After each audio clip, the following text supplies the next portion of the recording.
سامنے ریاض الجنہ میں 2:30 بجے تھا، اور الحمدللہ جب میں رات کو یہاں سے نکلا تو بس میں اپنا معاملہ بیان نہیں کر سکتا، تفصیلی وقت نہیں ہے، لیکن کرم والا کرم مصرف کا کل مدینے میں حاضر تھا، مدینہ شریف کی بہاروں کو لوٹ رہا تھا، اور آج اسی مدینے والے کی اولادوں کا فیض کو لوٹ رہا ہوں ماشاءاللہ۔ تو انہی سیدزادوں کی محبت ہے کہ آج اللہ نے مجھے یہاں کھڑا کیا ہے، اور میں آج یہاں آپ کے سامنے حاضر ہوں کہ ماشاءاللہ کون بیان کر سکتا ہے مدینہ شریف کی ہے تعریف، کتنے تعریف، الفاظ ختم ہو جاتے ہیں، ڈکشنریاں ختم ہو جاتی ہیں، اور یہ یاد رکھیے میرے دوستو، خدا کی قسم اگر مدینہ شریف آپ کو اپنی حاضری کرانا ہے تو پہلے خانقاہوں کے دربار میں آنا پڑے گا تمہیں، خانقاہوں میں آنا پڑے گا تمہیں، اس لیے کہ اسلام خانقاہوں سے بنا ہے، ایمان خانقاہوں سے ملا ہے، اور ایمان کی حفاظت بھی خانقاہوں سے ہی۔ یاد رکھنا حضرات محترم، اولیاء اکرام کا فیضان اور یہ خانقاہوں کا فیضان، اگر اپنے آپ کو ہیرا بنانا چاہتے ہو اور اپنے آپ کو ہیرا بنانا چاہتے ہو تو ادھر ادھر دیوبندی وہابی نزدیوں سے دور ہو جاؤ اور سیدوں کے غلام بن جاؤ، یہ سید تمہارے یہاں بھی کام آئیں گے میدان میں۔ بے شک سبحان اللہ۔ جب پہنچو گے مدینہ شریف تو تمہیں معلوم ہوگا ان کے نانا کون ہے۔ ارے جب یہاں پہ محبتوں کو یہ عالم ہے، اور جب گنبد خضرا سامنے ہوتا تو معاملہ کیا ہوتا ہے؟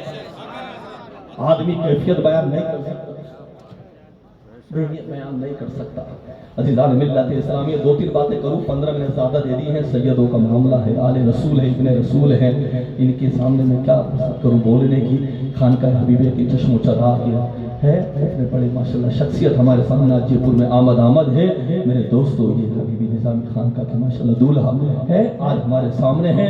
میرے دوستو جاتے جاتے بس فقیر کا چھوٹا سا ایک پیغام ہے، یاد رکھیے میرے دوستو، امام جعفر صادق رضی اللہ تعالی عنہ جب مسجد نبوی کے اندر آئے اور مسجد نبوی کے اندر بیٹھے تھے، ایک شخص آیا، آ کر کے وہ بیٹھا، اس نے نماز ادا کری، اس کے پاس میں کچھ اشرفیہ تھی، لے کر کے اس نے اس جھولی کو باہر رکھ دیا، تھوڑی دیر کے بعد دیکھا وہ سونے کے درہم غائب ہو گئے، تو آپ نے امام جعفر صادق رضی اللہ تعالیٰ عنہ کو فرمایا کہ بتاؤ میرے سونے کے درہم کہاں ہیں؟ آپ نے کہا میں نے نہیں لیے، کہا آپ نے ہی لیے ہیں، آپ نے ہی لیے ہیں۔ امام جعفر صادق نے کہا میں نے نہیں لیے، اور لوگوں کو جمع کیا گیا، بولے انہوں نے میرے درہم لیے ہیں۔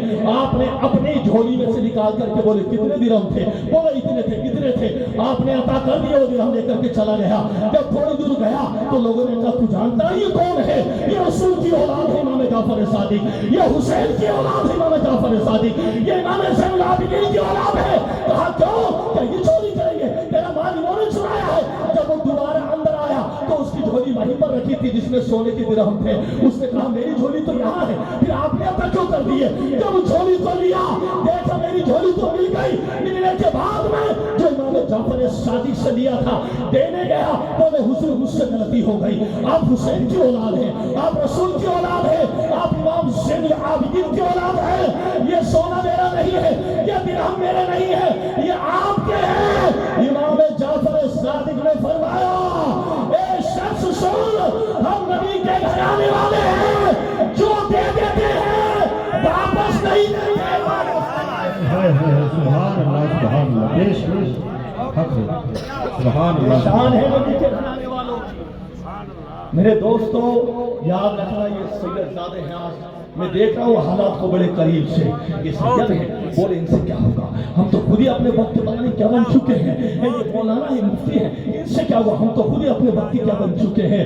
میرے دوستو یاد رکھنا میرے نبی نے فرمایا تھا میری امت کے درمیان 2 چیزیں چھوڑ کے جا رہا ہوں، ایک قرآن اور ایک علم، جس نے ان کو تھام لیا وہی کامیاب ہوگا، کبھی گمراہ نہ ہوگا، کبھی گمراہ نہ ہوگا۔